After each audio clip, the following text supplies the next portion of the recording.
Telah lama manusia merenungkan misteri terbesar dalam hidup, apa yang terjadi setelah kematian. Dari rahim pemikiran ini lahirlah sebuah konsep yang mendebarkan sekaligus membingungkan, reinkarnasi atau kelahiran kembali. Benarkah jiwa kita akan menempuh perjalanan baru dalam raga yang berbeda? Kita akan membahasnya melalui kacamata agama, filsafat barat, filsafat modern, tasawuf, hingga fisika. Dengan saya Indra Septiana, selamat datang di Denyut Semesta.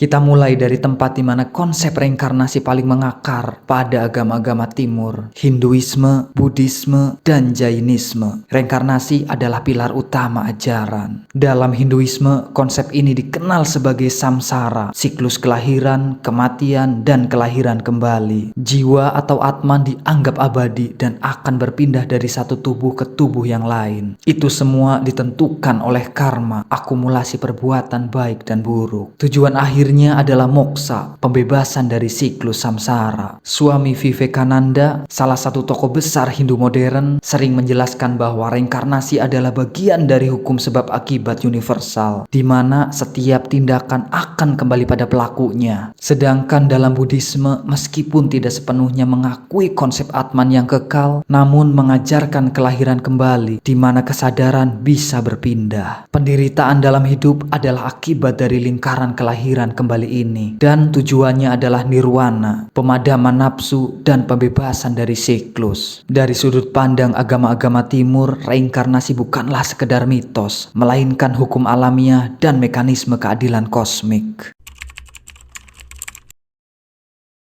Bagaimana dengan filsafat barat yang lebih cenderung pada rasionalitas? Meskipun tidak sepopuler di timur, konsep reinkarnasi juga pernah dibahas para filsuf besar. Filsafat Yunani kuno, Plato adalah salah satu yang mengajukan gagasan transmigrasi jiwa. Dalam karyanya seperti Padeo dan Mitos R, ia berpendapat bahwa jiwa-jiwa yang kekal itu pernah ada sebelum dilahirkan. Jiwa-jiwa ini turun ke dalam tubuh dan setelah kematian akan diadili, kemudian bisa bereinkarnasi ke dalam tubuh yang lain. Baik manusia maupun hewan, tergantung pada moralitas hidup sebelumnya. Bagi Plato, ini adalah cara jiwa untuk terus belajar dan memurnikan diri. Namun dari perspektif filsafat akal modern, konsep reinkarnasi menghadapi tantangan besar. Tidak ada bukti empiris yang dapat diobservasi atau diukur secara ilmiah untuk mendukung klaim reinkarnasi. Pertanyaannya muncul, jika jiwa bereinkarnasi, mengapa kita tidak bisa mengingat kehidupan lampau secara sadar? Jadi secara filosofis, konsep reinkarnasi telah ada. Namun dari sisi akal dan rasionalitas murni, ia masih menjadi hipotesis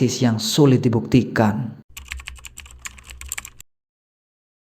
Dalam khasanah Islam, meskipun konsep reinkarnasi seperti dalam agama timur umumnya tidak diterima, ada dimensi spiritual dalam tasawuf atau sufisme yang bisa menyerupai kelahiran kembali secara metaforis. Seorang penyair dan sufi agung, Jalaluddin Rumi, sering menulis tentang kematian dan kelahiran spiritual. Ia menggambarkan perjalanan ruh yang bermula dari alam mineral, tumbuhan, hewan, lalu manusia, dan akhirnya kembali pada Tuhan. Ini bukan reinkarnasi fisik, melainkan evolusi spiritual atau transformasi diri. Dalam tasawuf ada konsep fana, meleburkan diri dalam Tuhan, dan bako, tetap ada bersama Tuhan. Prosesi di mana ego individual mati untuk kemudian terlahir kembali dalam kesadaran ilahi. Dengan demikian, tasawuf menawarkan perspektif di mana kelahiran kembali bukan berarti tubuh yang baru, melainkan jiwa yang bertransformasi dan menemukan esensi aslinya di hadapan Tuhan.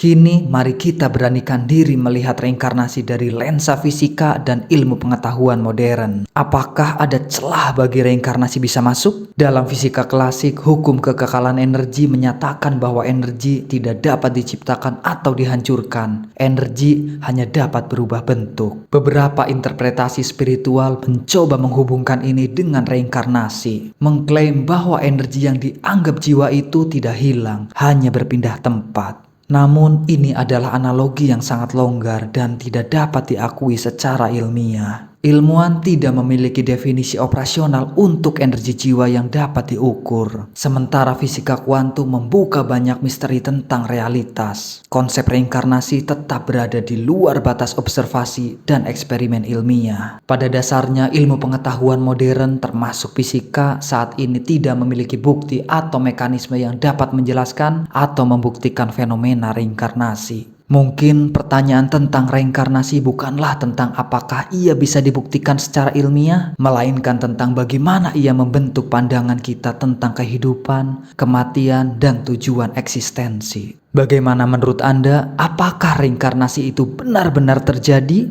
Perspektif mana yang paling menarik perhatian Anda? Bagikan pemikiran dan pengalaman Anda di kolom komentar di bawah. Wassalamualaikum warahmatullahi wabarakatuh.